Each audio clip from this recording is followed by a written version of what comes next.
12 март күнү президент Садыр Жапаровдун демилгеси кол койгон жарлыгынын негизинде Ысык көлдүн булганган акваториясын таштандылардан жана балык уулаган торлордон масштабтуу түрдө тазалоо максатында Ысык көлдү коргойлуу аталышындагы тазалоо иш-чарасынын расмий ачылышы болуп, тазалоо иштери башталды. Өзгөчө Кырдаалдар министрлигинин маалыматына ылайык, бул иш-чара болжолдуу 3 айга созулат.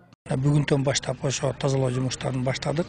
Бул эми жалгыз эле бул өзгөчө Кырдаалдар министрлигинин аракети эмес. Бул биз только башында как координационалык группа болуп турабыз. Ошол эле бизге аябай мындай жардам берүү министерство бул МВД, Министерство внутренних дел, Министерство экологии, Министерство сельского хозяйства. То есть баарыбыз биргелешип бир аракетибиз менен ушу көлүбүздү тазалап жана көлүбүздүн экология акваториясын оңдоп кетсек, ушу Кудай буюрса президентибиздин тапшырмасын аткардык деп биз эсептесек болот да.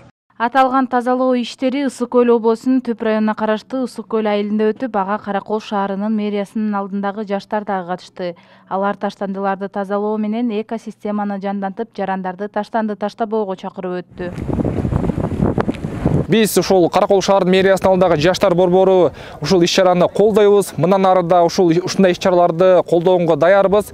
Бүгүнкү иш-чара боюнча айта кетсек, иш-чара аябай жогорку деңгээлде уюштурулуп атат. Жалпы кыргызстандыктарды, жалпы ысык көлдүктөрдү ушул алтын ай болгон ысык көлүбүздү коргоого чакырып кетебиз.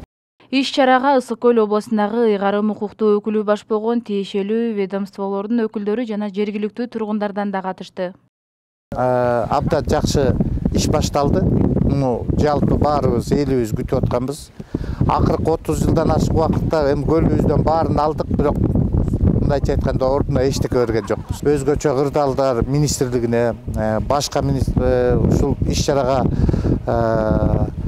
задействованный башка министерстволордун баарына ийгилик каалайбыз. Биз болсо жергиликтүү бийликтер баардык жагынан колдоолорду көргөзгөнгө даярбыз.